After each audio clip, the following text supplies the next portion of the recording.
여기 가기 싫었던 한국에 억지로 파견을 오게 되었다는 스페인 여성이 있습니다. 그리고 그녀는 한국에 오자마자 역시나라는 말을 내뱉고 학을 떼고 마는데요. 그러나 자신이 일하게 될 사무실에 도착한 그녀는 자신에게 기괴한 손짓을 하며 말을 거는 한국인 아저씨의 모습을 보게 되고 이내 그의 손짓이 의미하는 바를 알게 되자마자 믿을 수 없다는 듯 머리를 감싸쥐고 맙니다. 그렇다면 그녀가 한국에서 대체 무슨 경험을 했던 것일까요? 안녕하세요. 저는 스페인 출신의 클라라라고 합니다. 한국은 제게 있어 매우 특별한 국가입니다.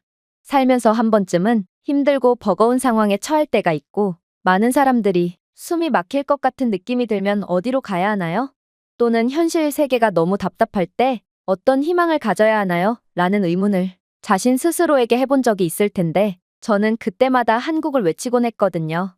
정말로 반 친구들이 태닝된 축구 선수나 지중해 록스타에 집착하는 동안 저는 뭔가 다른 것에 끌렸어요. 뭔가 진짜 세련된 것 말이에요. 화면을 통해 본 한국 남성들은 단순히 매력적인 것이 아니라 이상적이었습니다. 그들은 유럽 남성들이 부족해 보이는 모든 것을 가지고 있었죠. 일단 한국 남성은 키가 컸습니다. 통계적으로 대부분의 유럽 국가 평균보다 높았습니다. 한국 남성들은 동양인이라곤 믿기지 않을 정도로 체격도 컸고 체육관에서 운동을 하는 것에 집착하는 것이 아닌 그저 선천적으로 어깨가 넓고 날씬하고 우아한 실루엣을 자랑하고 있었어요. 그러나 제가 그들을 볼 때 가장 감탄스러웠던 점은 따로 있었어요. 그건 바로 피부였죠. 한국 남성들의 피부는 도자기처럼 깨끗했거든요. 또한 그들의 패션은 완벽했어요. 힘과 부드러움의 조합이 그들을 거의 다른 세계로 만들었습니다. 그리고 저는 K-팝 아이돌과 한국 드라마를 통해 한국 남성들을 간접적으로 만나볼 수 있었어요. 정말로 한국은 부드러운 담요처럼 몸을 숨길 수 있는 꿈의 나라가 되어주었죠. 바로 아버지로부터 말이에요. 주요 무역회사를 운영하던 아버지 밑에서 자란 저는 자유라는 것이 없이 자랐습니다. 저는 남들이 보기에는 완벽한 딸이었습니다. 성적도, 교육도 모든 것이 흠잡을 데가 없었죠. 그러나 다른 아이들이 친구들과 함께 웃고 있을 때 저는 경제 교과서에 묻히거나 저녁 식사를 하면서 아버지에게 모의 전략 계획을 제시하며 조금의 여유도 허락되지 않는 환경 속에서 엄하게 자랐습니다. 그리고 잠에 들기 전 이불 속에서 잠깐 동안 한국 남자들에게 푹 빠지는 것만이 제게 허락된 유일한 자유였죠. 그래서 몇 년 후 대학생 시절에 친구가 진짜 한국 남자를 소개해줄 수 있다고 말했을 때 정말 가슴이 두근거렸어요. 저는 키가 크고 다정한 사람, 문을 잡아주고 괜찮아요 같은 말을 부드러운 걱정으로 하는 사람을 상상했어요. 허세만이 가득한 스페인 남성들에게는 볼 수 없는 그러한 자상한 남자 말이에요. 그날 저는 제 최고의 블라우스를 입었어요. 혹시 몰라서 한국어 문구 몇 개를 연습하기도 했죠. 하지만 현실은 저를 강타했습니다. 그는 키가 크지 않았어요. 자상하지도 않았어요. 몇 주 동안 세제를 보지 못한 것처럼 보이는 주름진 가짜 브랜드 로고 티셔츠를 입고 있었습니다. 저는 당혹감에 눈을 깜빡였어요. 이건 제가 알던 한국 남자가 아니었거든요. 심지어 그의 머리는 도대체 언제 감고 안 감은 건지 기름으로 가득한 채 옆으로 넘겨져 있었고 희미한 마늘 냄새와 오래된 담배 냄새, 그리고 땀 냄새까지 풍기고 있더군요. 하지만 저는 스스로에게 열린 마음을 가지라고 말했습니다. 피곤했을 수도 있고 피치 못할 사정이 있는 날이었을 수도 있겠죠. 그러자 그는 웃으며 말했습니다. 당신이 클라라라고요? 저는 한국인이에요. 근처에 제가 잘 아는 중국 식당이 있어요. 그쪽으로 가도록 하죠. 억양이 이상했어요. 전 한국인의 스페인어 억양을 알고 있어요. 높낮이가 거의 없는 듣기 편한 억양이죠. 그러나 그의 억양은 롤러코스터처럼 뒤흔들렸고 듣기가 매우 불편했습니다. 그리고 도대체 그는 왜 자신이 한국인임을 필요 이상으로 강조하는 건지, 한국인이면서 중국 식당은 왜 가자는 건지 뭔가 수상한 점 투성이었어요. 그래도 저는 고개를 끄덕이고 따라갔습니다. 어쩌면 그가 식사 중에 만회할지도 모르죠. 하지만 저희가 오래된 기름 냄새가 나는 작은 중식당에 앉자마자 그는 제가 들어본 적 없는 요리들, 즉 스천 요리, 썩은 두부, 오리피 스튜를 시끄럽게 주문하기 시작했습니다. 제 상의도 없이 말이에요. 심지어 이곳은 틀림없이 중식당이었음에도 그는 한국 음식인 삼겹살까지 주문했어요. 그리고 정말로 직원은 삼겹살 요리를 내오더군요. 모든 음식이 나왔을 때 그는 이곳에 먹으러 나왔는지 쩝쩝거리며 음식에만 집중했습니다.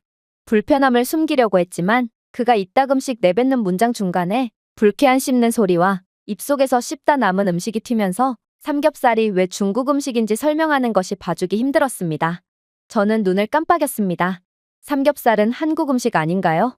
그는 비웃었습니다. 아니요. 한국이 따라했어요. 마치 케이팝을 중국 춤을 훔쳐서 만든 것처럼요. 대부분의 한국 음식은 중국 음식을 모방한 것입니다. 삼겹살, 김치, 비빔밥 등 모두 중국 음식입니다. 그러나 한국인들은 늘 자신의 것인 것처럼 행동하죠. 그야말로 한국인이라는 민족 자체가 가짜라는 뜻입니다. 저는 눈이 휘둥그레졌습니다. 제가 사랑하는 모든 것을 완전히 무시한 그의 모습이나 한국을 그렇게 공격적으로 조롱하면서 한국인이라고 주장하는 방식 등 모든 것이 혼란스러웠어요. 최대한 매너를 유지하려고 노력했지만 불편함을 숨길 수 없었습니다. 그러자 그는 침을 잔뜩 튀며 한국 비하에 열중하더니 이내 중국 음식을 좋아하지 않으세요? 라고 묻더군요. 저는 그냥 이런 종류의 향신료에 익숙하지 않아요. 제가 중얼거렸습니다. 그러자 그는 또다시 격분했어요. 소국 출신이라 그런지 당신은 진정으로 수준 높은 음식이 무엇인지 모르네요. 아무래도 당신에겐 진정한 음식이 무엇인지 가르쳐주는 남자가 필요해요. 그게 바로 저죠. 그는 자랑스럽게 몸을 뒤로 젖힌 다음 원하신다면 저희 집으로 갑시다. 저는 차가 있어요. 중국산 전기차죠. 세계 최고의 자동차입니다. 라고 말했어요. 저는 깜짝 놀라 그를 쳐다보았습니다. 그러자 그는 손을 뻗어 제 허리에 손을 얹었습니다. 저는 제 인생을 통틀어 가장 역겨운 느낌을 받았습니다. 저는 가슴이 두근거리며 일어섰고 중국 음식의 자극적인 향신료 때문에 배에서는 뒤틀리는 듯한 느낌이 났어요. 저는 아무 말 없이 떠났습니다. 그리고 그날 밤 저는 모든 K-팝 재생 목록을 삭제했습니다. 모든 한국 드라마를 꺼버렸습니다. 그리고 몇 년 만에 처음으로 아버지 때문이 아니라 한국이 저를 실망시켰기 때문에 울었습니다. 제가 생각하던 한국과 한국 남자의 세련된 이미지는 전부 가짜였거든요. 그리고 그렇게 제 꿈에서 본 한국은 차이나타운 뒷골목의 끈적끈적한 공기 속에서 죽었습니다. 그렇게 시간이 지나 저는 대학교를 졸업한 뒤 아버지의 회사에 입사하게 되었어요. 그리고 그날 아침 아버지께서 저를 사무실로 부르셨을 때 저는 아버지가 물류 보고서에 대해 불평하시거나 왜 제가 5분 이내에 이메일에 답장하지 않았는지를 물어볼 것이라고 생각했습니다. 대신 그는 책상 위에 폴더를 밀어 넣었습니다. 그리고 내부에는 한국으로 향하는 비행기 티켓과 비즈니스 비자, 그리고 아시아 태평양 전략 확장, 코리아 포커스라고 적힌 광택대기 들어있었죠. 저는 그것을 마치 독이 든 봉투처럼 쳐다보았습니다. 저를 서울로 보낸다고요? 저는 차가운 두려움에 가슴이 벅차오르며 물었습니다. 아버지는 한번 고개를 끄덕였습니다. 다음 주부터 바로 눈을 깜빡였습니다. 왜 많고 많은 국가들 중에서도 한국이죠? 그리고 왜 하필이면 저예요? 아버지는 가주기자에 기대셨어요. 회사는 구조조정을 진행하고 있어 라고 그는 말했습니다. 우리는 저마진 소비자 수입품에서 벗어나 광섬유, 산업용 케이블, 반도체 부품 등 첨단 인프라 제품을 타깃으로 삼고 있어. 한국은 세 분야 모두에서 가장 강력한 경쟁자로 부상하고 있지. 그리고 한국이 더욱 무서운 점은 이들에겐 뒤처질 이유가 전혀 없다는 거야. 사업가로서의 촉이 느껴져. 한국을 선택한다면 우리는 분명 제2의 전성기를 누릴 수 있을 거야. 저는 거의 처음으로 아버지의 의견에 반박하기 위해 입을 열었습니다. 한국만큼은 정말로 가고 싶지 않았거든요. 하지만 아버지는 제 말을 들으려 하지 않았습니다. 우리는 현장의 중재자가 필요해. 유럽의 기대와 아시아 비즈니스 문화를 모두 이해하는 사람. 예리한 사람. 영어에 능통하고 신뢰할 수 있는 사람. 그는 저를 날카롭게 쳐다보았습니다. 다시 말해, 클라라 너란 말이지. 너는 늘 한국을 좋아한다며 그렇게나 노래를 불러댔잖아. 거의 웃을 뻔했어요. 한국을 좋아했던 건 몇 년 전 일이었어요. 꿈을 믿었던 시절의 말이죠. 하지만 그 꿈은 이미 산산조각이 났고 제가 믿는 모든 것을 조롱하는 기름진 거짓말쟁이의 무게에 짓눌려 있었습니다. 하지만 산전수전을 다 겪은 베테랑 사업가셨던 아버지와 다투는 것은 물을 공격하는 것과 같았습니다. 아버지는 마치 물처럼 아무리 세게 부딪혀도 움찔하지 않고 모든 것을 흡수했죠. 다음 주에 저는 KE912편을 타고 비행기가 스페인 해안을 떠날 때 창밖을 바라보고 있었습니다. 저는 그 몇 주 동안 전략문서를 준비하고 주요 한국 산업들을 외우며 기술 사양을 다듬는 데 시간을 보냈습니다. 하지만 제 기분은 최악이었죠. 한국 파견은 재앙이 될 것이 분명했어요. 한국은 무엇을 상상하든 실망을 안겨주는 나라거든요. 그리고 마침내 한국에 도착해서 인천공항 터미널의 넓은 대리석 복도를 여행 가방을 끌고 지나가면서 저는 오래된 원한에 목을 조이며 혼잣말로 중얼거렸습니다. 한국 같은 나라와 손을 잡게 되다니 아버지는 큰 실수를 한 것이 틀림없어. 아버지의 안목도 이젠 늙어버린 것이 분명해. 하지만 그렇게 입국 수속을 마친 뒤 인천공항에서 빠져나가려고 할 때 저는 두 눈을 휘둥그레지게 만드는 충격적인 장면을 목격하게 되었습니다. 바로 은행이었습니다. 고작 은행 따위가 뭐가 그렇게 놀라웠냐고요? 들어보세요. 한국의 은행은 정말로 특별했거든요. 인천공항 내부에 위치한 은행은 바닥부터 천장까지 유리로 되어 있었으며 문이 활짝 열려 있었는데 은행을 지키고 있는 경비원조차 없었거든요. 스페인에서는 은행이 사실상 요새에 가깝습니다. 공공장소의 ATM도 두꺼운 보안 유리로 보호받고 있습니다. 경제위기 이후 도난 사건이 만연해졌습니다. 장갑차가 호송대를 태우고 이동하는 동네가 곳곳에 있는데 그럼에도 불구하고 여전히 도난당합니다. 그런데 이렇듯 유럽에서는 너무나도 흔하게 볼 수 있는 방탄창문, 금속 탐지기, 총을 든 군인 경찰은 적어도 한국 은행에서만큼은 볼 수가 없었어요. 한국에는 범죄라는 게 존재하지 않는 국가인지 은행은 과일 가게처럼 노출되어 있었고 취약한 유동인구가 많은 구역 한가운데에 위치하고 있었습니다. 저는 잠시 얼어붙은 채 서 있다가 호기심에 앞으로 다가갔습니다. 어쨌든 유로를 환전해야 했거든요. 남색 조끼를 입은 젊은 남성 직원이 저에게 다가왔습니다. 안녕하세요. 그는 유창한 영어로 말했습니다. 도움이 필요하신가요? 저는 환전을 하고 싶다고 말했습니다. 그러자 그는 미소를 지으며 터치스크린 키오스크를 만지고 티켓을 건네주더군요. 자리에 앉아주세요. 곧 번호가 호출될 것입니다. 번호요? 사람들이 순서대로 차례를 기다리고 있다는 말인가요? 마드리드에서는 기본적인 은행 업무조차도 전투처럼 느껴집니다. 번호표 자동 발급 키오스크는커녕 직원에게 별도의 번호 티켓을 발급받아야 합니다. 기본적인 은행 업무에도 반나절 이상의 대기는 필수고 이러한 대기를 전문적으로 해주는 직업까지 존재하죠. 하지만 저는 5분 후에 완벽하게 분류된 한국 지폐를 손에 들고 은행을 빠져나올 수 있었습니다. 유럽 은행에서 흔히 볼 수 있는 고성과 끔찍한 혼란 따위는 없었어요. 새치기도 없었고 더 빠른 번호를 받기 위해 직원에게 뇌물을 주는 경우도 전혀 없었죠. 이곳에는 그냥 질서와 효율성, 그리고 예의만이 존재할 뿐이었습니다. 이곳이 정말 한국이 맞다고요? 제 낭만적 환상을 망친 바로 그 나라가 맞다고요? 저는 고개를 저으며 몸을 안정시키려고 노력했습니다. 아니요. 그럴 리가요. 그냥 운이 좋았던 것일 뿐입니다. 우연이겠죠. 그렇게 저는 회의감을 가진 채 서울로 향했습니다. 그리고 더욱 놀라운 장면을 목격하게 되었죠. 도대체 한국인들은 왜 충분한 자랑을 하지 않는지 궁금했을 정도로요. 제가 한국인이었다면 절대 입을 다물지 않았을 거거든요. 그 충격은 다소 어이없게도 쓰레기통에서 시작되었습니다. 네, 쓰레기통 말이에요. 저는 그저 평범한 한국의 길거리를 걷고 있었습니다. 세련된 카페와 작은 미술관 등 여러 문화 공간들이 있더군요. 저는 그중 꽤나 멋지게 꾸며진 카페에 들어갔고 커피를 다 마시고 쓰레기통을 찾았습니다. 스페인에서는 보통 10분 정도 걸으며 쓰레기통을 찾다가 결국 답답해서 컵을 덤불에 투척하는 것으로 끝납니다. 하지만 서울에서는 완전히 다른 경험을 할 수 있었죠. 저는 플라스틱, 종이, 일반 쓰레기를 분리해서 보관할 수 있는 별도의 문이 있는 작은 은색 키오스크형 쓰레기통을 발견했습니다.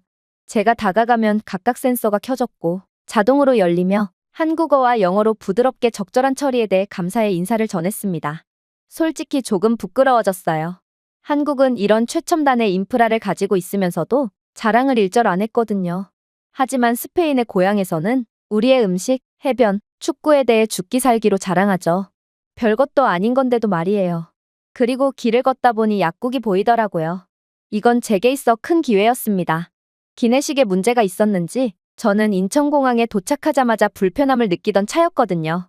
하지만 의료 인프라가 열악한 스페인에서는 약국을 보기가 굉장히 힘들기에 저는 한국도 마찬가지일 거라고 생각해서 땀을 뻘뻘 흘리며 고통을 참던 차였습니다.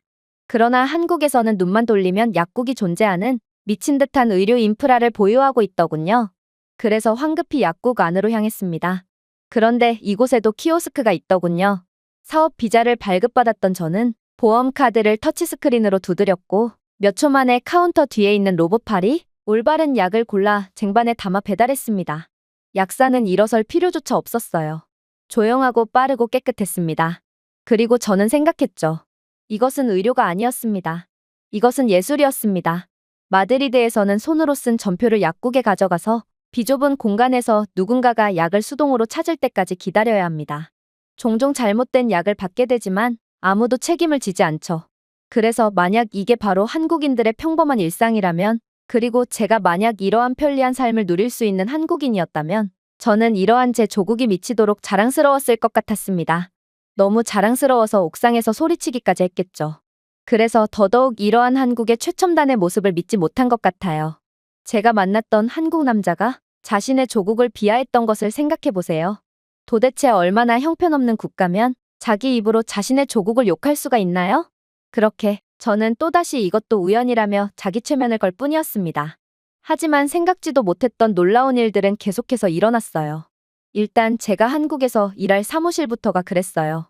건물 입구에서는 열쇠가 필요하지 않았습니다. 휴대폰의 QR코드를 디지털 패널에 두드리니 유리문이 속삭이는 소리와 함께 미끄러져 열렸습니다. 엘리베이터는 제가 이곳 건물에 들어온 것을 자동으로 알아차리고 이미 1층에서 저를 기다리고 있더라고요. 사무실 공간에 체크인하는 것조차 마치 미래 영화에 나오는 것 같았습니다. 얼굴 인식 패널이 입구에서 저를 스캔하여 도착 시간을 기록했습니다. 내부에는 앱을 통해 회의실이 예약되어 있었습니다. 음성으로 작동하는 키오스크에서 커피 주문이 이루어지고 LED 눈을 가진 작은 롤링 로봇이 제 커피를 만들어줬죠. 숨이 가빠졌습니다. 스페인에는 여전히 현금으로만 결제해야 하는 지역이 수두룩합니다. 정부 사무실에서조차 디지털 문서가 아닌 종이를 사용하죠. 은행에서는 은행원이 고객에게 펜을 직접 가져오라라고 요청합니다. 하지만 여기는 전혀 달랐어요. 한국의 도시는 마치 살아있는 회로처럼 움직였습니다. 매끄럽고 반응적이며 지적이었죠. 어쩌면 한국은 단순히 K-팝과 드라마틱한 로맨스의 나라가 아니었을지도 모릅니다. 어쩌면 미래였을지도 모릅니다. 그리고 저는 얼마 안가 일전에 한국에 대한 회의감이 완전히 박살나게 되는 사건을 겪게 되었죠. 그건 바로 한국인들 그 자체에 관한 것이었습니다. 어느 날 저는 홍대의 한 빵집에서 가방을 뒤지고 지갑을 찾느라 계산을 통 못하고 있었습니다. 손에는 수많은 짐들이 걸려 있었거든요. 제 뒤에 있는 줄이 점점 길어지고 있었습니다. 이런 상황에서 스페인이었다면 누군가 크게 한숨을 내쉬거나 더 나쁘게는 눈을 굴리며 욕이 섞인 항의를 했겠죠. 하지만 그 순간 제 뒤에 있던 한국인 남자가 앞으로 나서서 제가 더 편하게 지갑을 찾을 수 있도록 짐을 들어주겠다고 제안했습니다. 저는 깜짝 놀란 표정으로 그를 바라보았습니다. 그는 미소를 지으며 약간 고개를 숙이고 천천히 하세요라고 말했습니다. 천천히 하세요. 서두르지 마세요. 한국 드라마에서나 보던 자상한 모습이었습니다. 두 번째 시간은 더 극적이었습니다. 강남역에서 지하철을 환승하고 있었습니다. 승강장은 붐볐고 저는 환승하는 줄로 이동하는 사람들 사이에서 코트 주머니에서 지갑이 빠져나간 것을 알아차리지 못했습니다. 안에는 제 신분증이 있었습니다. 제 은행카드도 있었고 교통카드도 있었습니다. 모든 것이 포함되어 있었습니다. 제 고향에서는 그걸로 끝이었을 겁니다. 지갑은 절대로 다시 찾을 수 없고 카드를 취소하고 모든 것을 다시 시작해야 했겠죠. 하지만 한국에서는 완전히 달랐어요. 저는 지갑을 잃어버린 것을 알아채고 황급히 이전 플랫폼으로 발걸음을 되돌렸지만 솔직히 저는 아무것도 찾지 못할 것이라고 확신했어요. 그러나 그러한 제 의심 대신 역기둥에 깔끔하게 테이프로 붙여진 것은 투명 비닐봉지였고 안에는 지갑이 들어있었습니다. 수많은 한국인들이 비닐봉지에 쌓인 제 지갑을 그냥 지나쳤어요. 아무도 제 지갑에 손대지 않았죠. 지갑 안에 현금은 단 10원도 없어지지 않았습니다. 분실하신 분을 위해 이곳에 보관합니다라는 쪽지는 정말로 부적처럼 모든 사람들을 접근조차 하지 않게끔 했어요. 저는 호의를 베푼 사람이 누군지도 모릅니다. 이름도 적혀있지 않았고 호의에 대한 보상을 요청하는 계좌번호도 없었거든요. 그냥 그는 인간의 존엄성 때문에 제 지갑을 찾아줬던 것입니다. 다음 날 한국인 동료들에게 이 이야기를 들려주었습니다. 하지만 그들은 세상에서 가장 평범한 일인 것처럼 고개를 끄덕이며 미소를 짓더군요. 한국은 원래 그래요. 그들 중 한 명이 말했습니다. 한국에서는 그저 특별한 일도 아니죠. 그때 문득 떠올랐습니다.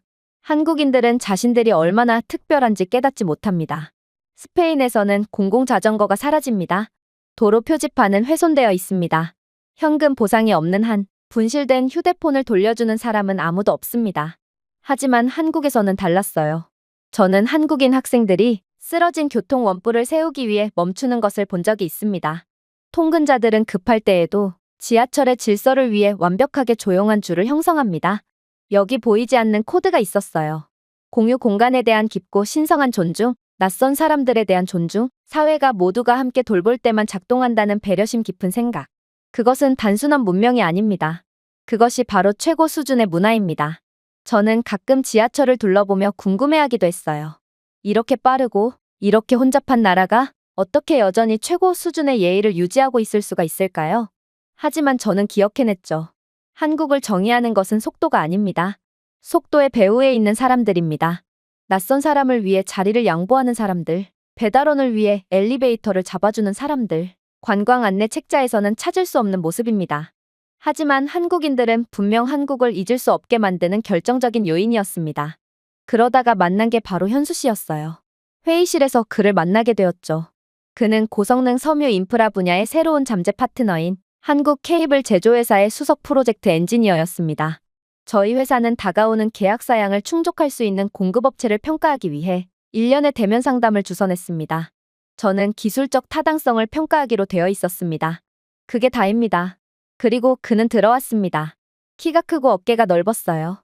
도대체 제가 만났던 수상쩍은 한국인 남성은 정말로 한국인이 맞긴 한 건지, 한국 남자들은 대체적으로 현수 씨처럼 키가 크고 체격이 다부진 경우가 많았죠. 그리고 그와 회의실에서 계속해서 만날수록 저는 한국 남자들은 과거에 제가 기억했던 그 모습 그대로라는 것을 알게 됩니다. 일단 그는 자신의 일에 매우 진지했어요.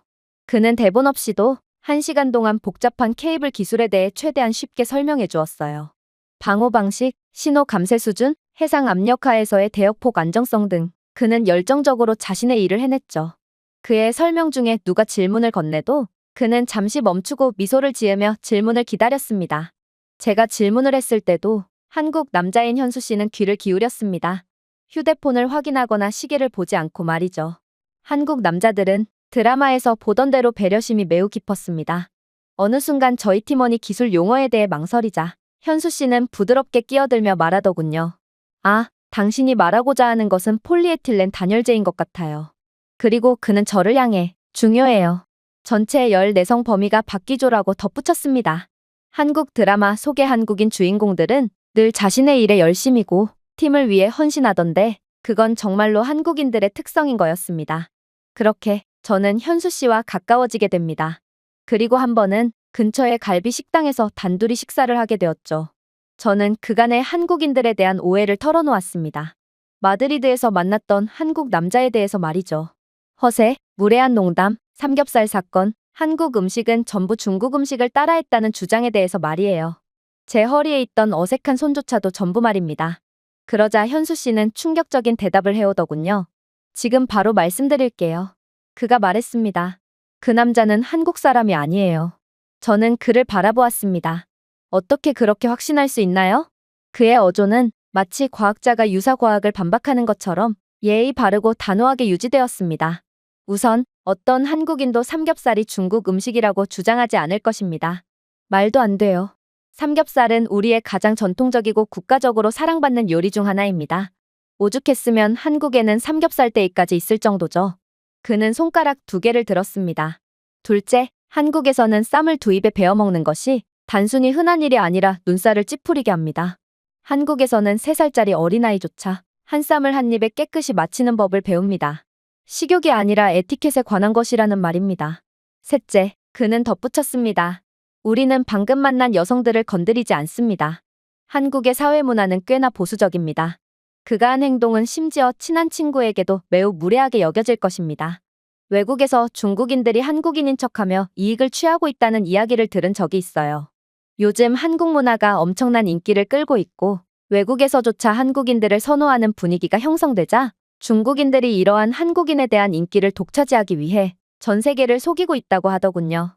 아무래도 클라라 씨가 만난 남성도 바로 이러한 거짓말을 일삼는 중국인이었던 것 같네요. 저는 깜짝 놀라 눈을 깜빡였습니다. 이제 모든 것이 이해가 되었습니다.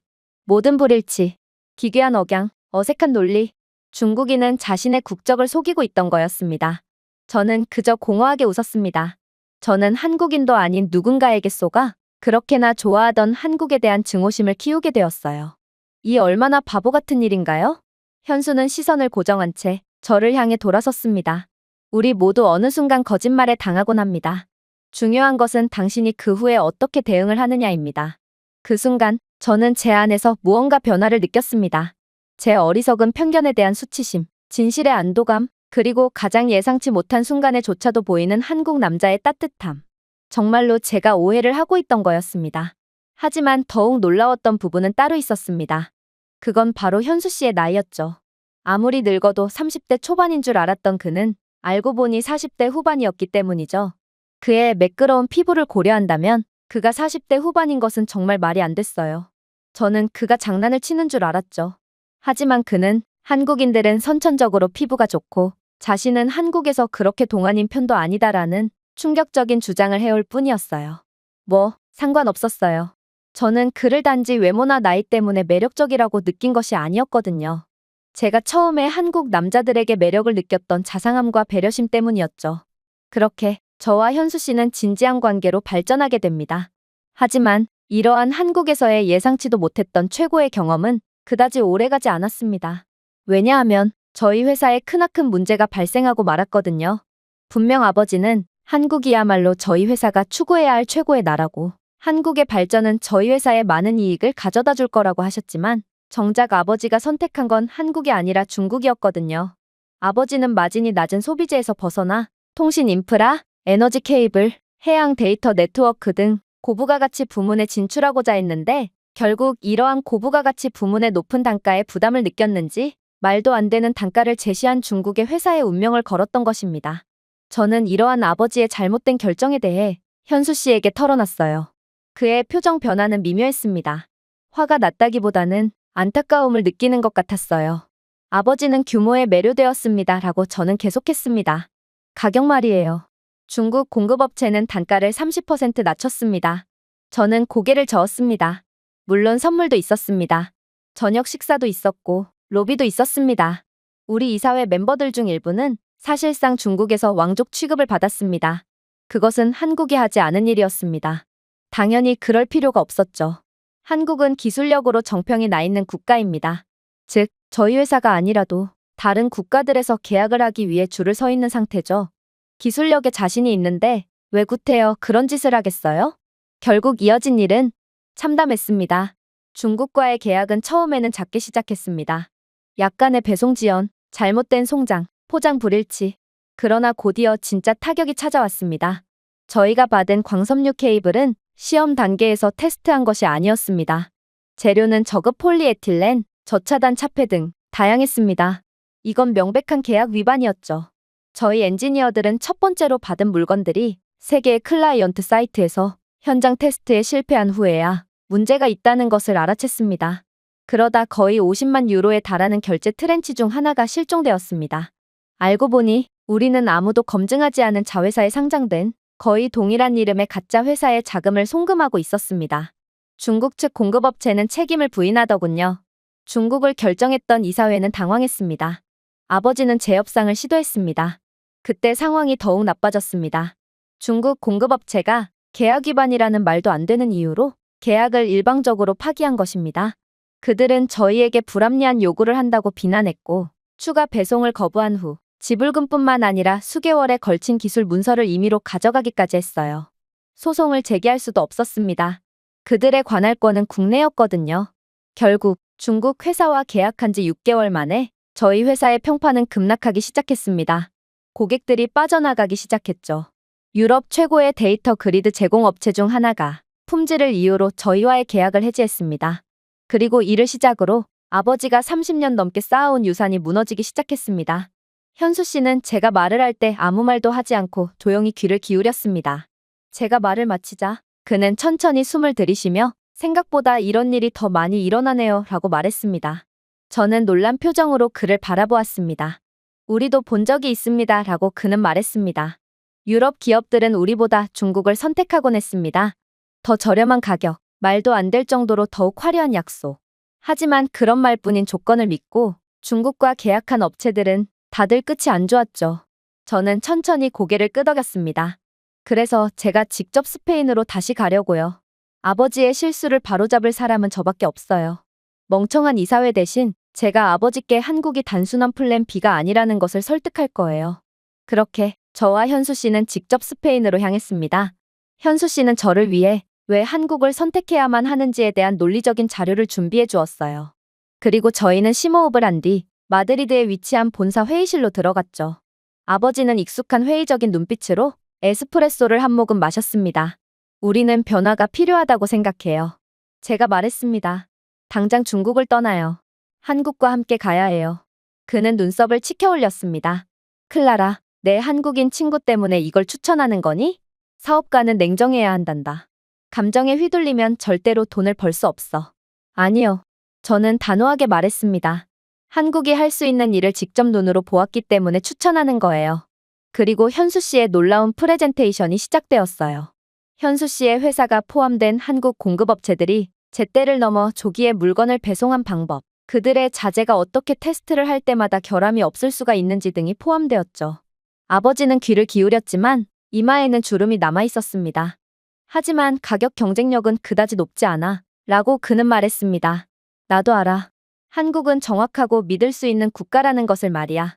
하지만 비용이 많이 들어. 우리는 더 저렴한 가격이 필요해. 숨을 돌렸습니다. 작년에 똑같이 말씀하셨죠. 제가 대답했습니다. 그리고 아버지는 결국 저렴한 가격을 조차 중국에 붙었다가 수백만 달러를 날렸어요. 아버지는 침묵했습니다. 저는 앞으로 밀어붙였습니다. 중국 공급업체들이 더 나은 수치를 제시했지만 실제는 아니었습니다. 그들이 보낸 자료는 테스트 단계에서 승인한 것이 아니었습니다. 결제 금액은 검증하지 않은 더미 계좌로 넘어갔습니다. 마감일은 항상 누락되었죠. 그러나 한국은 더 비쌀 수는 있지만 정직합니다. 신뢰할 수 있어요. 그리고 결국 그 무엇보다 가치가 높죠. 아버지는 턱을 문지르며 시선을 돌렸습니다. 어쩌면 이건 우리의 마지막 기회가 될 거야. 중국과의 계약 때문에 회사의 손실이 너무나도 크거든. 나는 30년이 넘게 회사를 일구었지만 실수 한 번에 모든 것이 날아가 버렸어. 만약 한국이 잘못된 선택이었다면 우리는 길거리에 나앉게 될 거야. 30년이라는 세월이 그냥 물거품이 되어버리는 거지. 클라라, 그래도 한국을 추천할 거니? 저는 희미하게 미소를 지었습니다. 네. 그날 밤 아버지는 대답하지 않았습니다. 하지만 일주일 후 저희는 한국 파트너들과 첫 번째 계약을 체결했습니다. 현수 씨의 회사를 비롯한 몇 개의 한국 회사들이 선택되었죠. 그리고 그 후의 일은 우리 모두를 놀라게 했습니다. 한국에서 첫 번째 배송은 일주일이나 일찍 도착했습니다. 그것도 모든 한국 회사에서 말이죠. 엔지니어들이 섬유를 테스트했을 때 미세 균열조차 전혀 없었습니다. 폴리에틸렌 단열재는 중국에서 받은 것과는 비교도 할 수 없을 만큼 순수했어요. 불규칙성이 없었습니다. 숨겨진 대체품도 없었죠.